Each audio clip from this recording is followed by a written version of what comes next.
mga kauni, good morning. Ito nga guys, ito nga araw na to is January 1 at hindi ako pumasok sa shop kasi nga ay nalasing ako kagabi. Ito nga, pagising ko, nakita ko, ang dami naming damo dito sa aming gilid at naisipan ko naman siyang bunutin. Mabilis naman siyang bunutin kasi malambot yung lupa niya. At ewan ko ba, sinisipag ako na ayan. Ang kikit kasi ng mga damo, imbis na lumaki siya, kailangan bunutin na natin para naman maging maaliwalas ito. Kasi kapag ito hindi binunot, lalaki lang dito at nakapakasukal dito sa amin kapag maraming damo. Kasi nga, pag umulan dito guys, is talagang napupuno ito. Sobrang taas hanggang tuhod, grabe ang tubig dito. Kaya kailangan tanggalin na natin tong damo habang maliliit pa. At madulas din kasi dito guys kasi nga naglulumot siya, so kaya bubunutin ko na siya. Sabi nga nung tatay ko nga, ang sipag ko naman daw ngayong taon.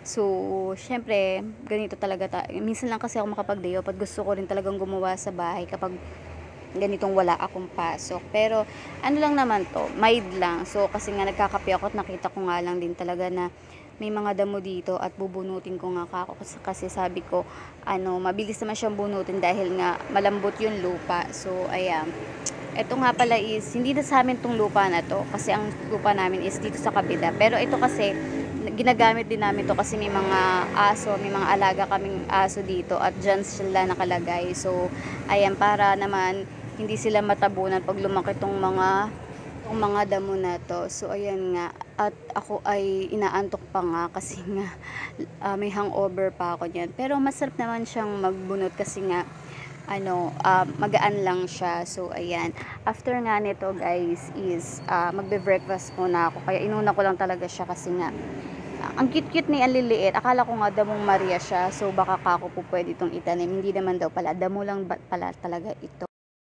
Fast forward tayo, nandito na nga ako sa shop at back to work na nga tayo. So meron nga pala ditong binenta sa amin na cellphone.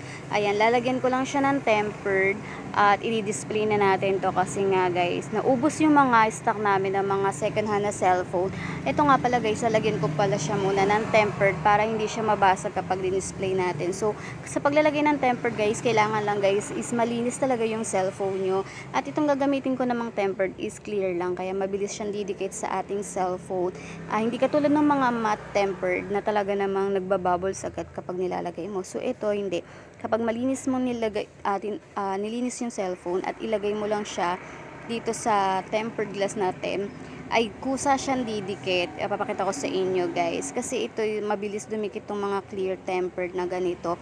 At basic na lang talaga sa akin na paglalagay ng ganitong tempered. After nito, lalagyan natin to ng price at i-display na natin dito sa aming istante kasi nga wala na kami masyadong stock na cellphone. Naubos siya nung Pasko at bagong taon. So ayan, ganyan lang kabilis maglagay ng tempered. O diba, sobrang smooth, wala yung bubbles guys, grabe, ang galing ko na talaga, charis. So yan, after ngayon lalagyan ko to ng amount at saka unit ng phone. So parang Vivo yata to, Y20 Y02s, basta ganun.